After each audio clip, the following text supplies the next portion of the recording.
Hey everybody, welcome back to the Frugal Filmmaker Q&A Alaska edition and Trivia Monday.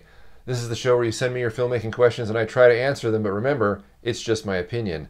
If you'd like your question read on the show, please send me an email to thefrugalfilmmaker@gmail.com. That's the best chance you have of getting your question read on the show. Or you can comment below or send me a message on Twitter @FrugalFilmmaker. Now, it's been about 3 weeks since my last Q&A show, and as some of you know, I recently moved to Alaska, and when I moved here, I've had a hard time kind of juggling the Frugal Filmmaker with family stuff as well as part-time work, and just trying to get set up here has been a little bit difficult, just taking longer than I thought. I've also been converting my laundry room here into a small studio, and that's taken me longer because I had a hard time dealing with sound issues in this small room as well as camera angles and trying to find a decent shot, getting set up with the computer, as you can see back here. It's just taken longer than I thought, and it's put me behind a few weeks. So that's why you haven't seen any videos recently. I apologize for that. Hopefully now I can get back on track to making videos on a regular basis and just get back to doing what you expect every week. It's also Trivia Monday, which is a test of your Frugal Filmmaker knowledge and gives you the chance to win one of these, the Frugal Filmmaker Short Film Idea Deck. It's a deck of cards that hopefully will help you generate random short stories. I made a video about it recently. You can check that YouTube card or link below to find out more about what the deck is. If this trivia question interests you at all, please stay tuned until the end of the show when you can hear it. And the first one to send me an email with the correct answer is the winner. Okay, this is a Q&A show, so let's answer some questions. The first one comes from email from Matt Haslam, who says, I'm going on vacation to the Atlantic City, New Jersey air show and was looking for any advice on how to photograph or film the event with only myself and 2 cameras. Any advice for shooting something so fast? Any general tips for carrying your gear while walking around and still protecting it? Now, Matt told me that he's got 2 different lenses for each of his cameras. And when I heard about this, I kind of, understand how if you're trying to shoot something fast and you've got 2 cameras, that means you probably have 2 tripods, which can be kind of a hassle trying to lug them around and trying to get things from 2 different angles. Maybe you want a wide angle and a telephoto shot or a close-up. And I thought one way to get around this perhaps is just to use one tripod with maybe a dual camera bracket. And I've used these before in DIY builds, and I'll leave you a link below. It's basically a piece of aluminum that allows you to attach 2 cameras on either side of it for whatever purpose. But in this case, I would suggest maybe putting both cameras on this bracket on the same tripod. That way you could set one camera for a wide shot and another camera for the telephoto shot, and as you chase the planes or whatever, the wide shot will follow you around because it's attached to the tripod and it's panning and tilting with your close-up camera. The catch for this, of course, is you don't want a lens that's so wide that you'll see the other camera sitting right next to it on the bracket, but that you have something that's maybe not as wide that'll allow you not to see the camera, or maybe you need to do some adjustments, maybe swing the bracket forward so the wide shot is in front of the telephoto camera. In any case, this would be easier, I think, to lug around because now you'd have both cameras on one bracket. Just make sure it's secured, of course, when you're running around so one of the cameras or the bracket doesn't fall off. And you should be able to get the shots you're looking for, I think, unless I misunderstood your question. But if anybody else has any suggestions for Matt, please leave a comment below. I think that's a really good question. If you have to run and gun with 2 cameras, this might be a solution for you. Okay, our next question comes from Trevor J, who says, how do you deal with bright backgrounds when filming outside? They always make my subject a shadow/silhouette. I try to use my ISO to fix it, and the video just turns out grainy. One other issue is how to film in low light. This is a really good question, and if you remember my shooting outside video, one thing I talked about was shooting in the shade. But one thing I didn't point out was even if you shoot in the shade, you have to watch out for those backgrounds that are being lit by the sun because they can also blow out and give you a really hot spot, a really hot image in the background. And of course, nobody wants that. I'm kind of getting that result right now through this window that I'm sitting next to, but of course I'm blocking the window with a reflector, which doesn't give me that hot spot in the window. This is something that I'm going to correct in the future with some organza, which is kind of a Frugal ND filter or ND gel that you can put on windows and such. But Trevor J here is talking about backgrounds, like if you're outside.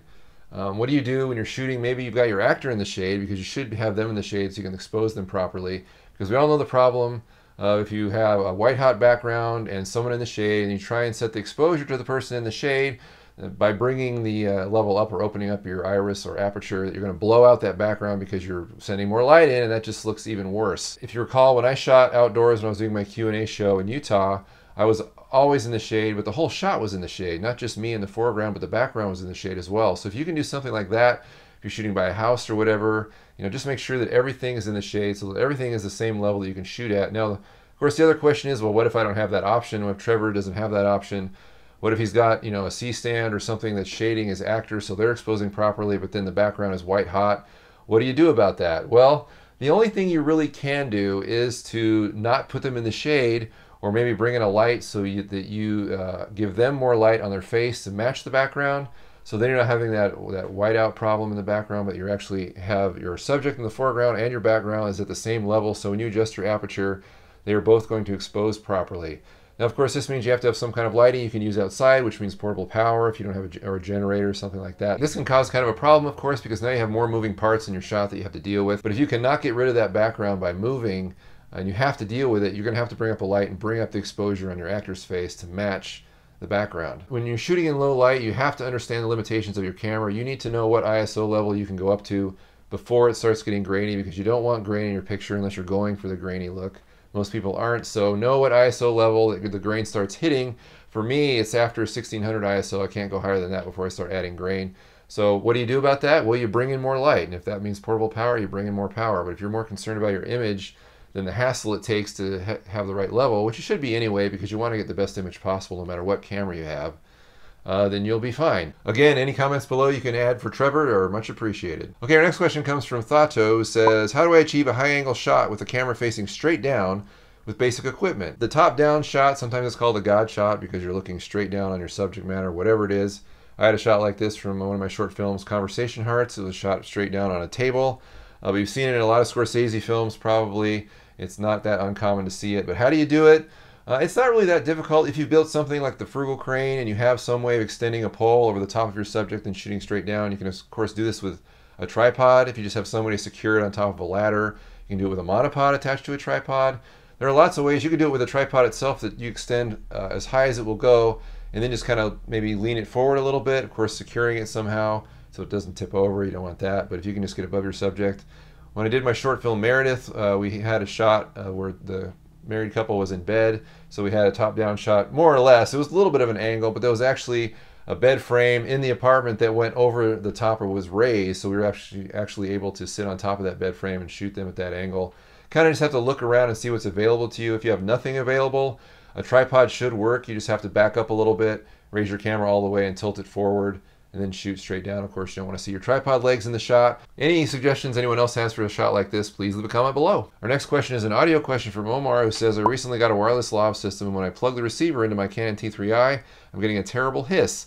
I know that it's because of my camera's cheap preamps, so I could either get an external preamp or a portable recorder. I'm on a budget, so what's the cheapest option? Okay, this is a good question. I'm not sure exactly about the cheapest option because I don't know what external preamps cost per se.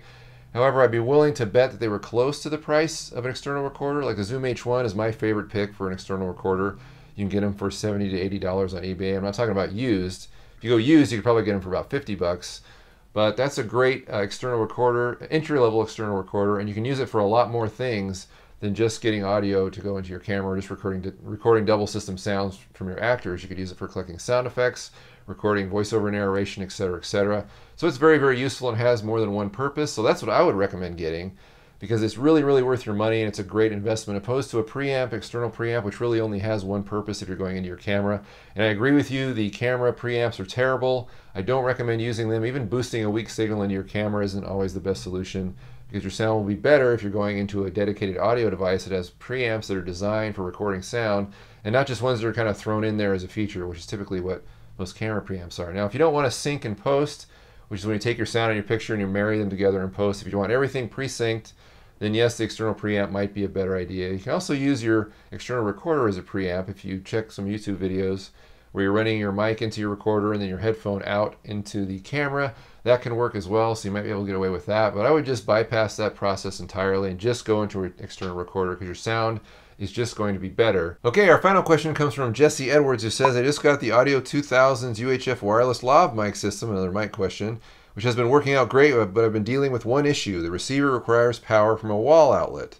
Well, so far I've been able to get power to my set. I'm nervous that I might end up on a set where that won't be an option. Do you know of any way to use batteries, like perhaps some of the Sony batteries you like on the Frugal cage, to power something that usually uses a 14-volt / 300 milliamp power supply? Okay, it's a long question. I don't know a way of using the Sony F970 batteries that I use all the time for a microphone that requires that much power. The only thing I can really think of is if you use some kind of portable power system. A lot of times these are used to jumpstart cars, but they also have outlets, or they have the old cigarette lighter attachment you can plug outlets into. That's an option.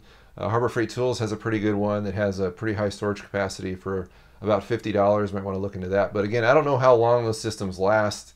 And depending on if you have to run your mics all day, which most of us do, I don't know if it'll last beyond a couple hours, 3 hours maybe, and then you have to have another system there, a rechargeable system to swap out. If anyone else has another suggestion for Jesse in this situation, please leave a comment below and help a brother out. Okay, it's Trivia Monday, and that's where I test your knowledge of the Frugal Filmmaker by asking you a trivia question, and you send me an answer via email as fast as possible, because the first person who answers the question correctly will win one of these, the Frugal Filmmaker Short Film Idea Deck, which is a deck of cards that helps you randomly generate short story ideas. And the question this month is, what is the one DIY video that I've produced that is not monetized? And it's not monetized because I used copyright music, and I've talked about this before, but instead of taking the video down and changing the music and re-uploading it, I left it as a reminder to myself that I'm not going to ever earn any money on copyrighted material, so don't ever do it again. So it's a pretty popular DIY video, but it has copyrighted music in it, and it's not monetized, meaning there's no ads on it anywhere. What video is that? If you know the answer, please send me an email to thefrugalfilmmaker@gmail.com, and if you're the first one with the correct answer to answer it via email, you'll win one of these decks. Okay, that's all the questions this week. Remember, if you'd like your question read on the show, please send me an email to thefrugalfilmmaker@gmail.com, or you can comment below, or you can send me a message on Twitter @frugalfilmmaker. And hopefully this week I'll be back on track producing videos, so we'll see you later this week with a video, maybe talking about the studio setup, and another Q&A video on Monday. We'll see you then. Bye.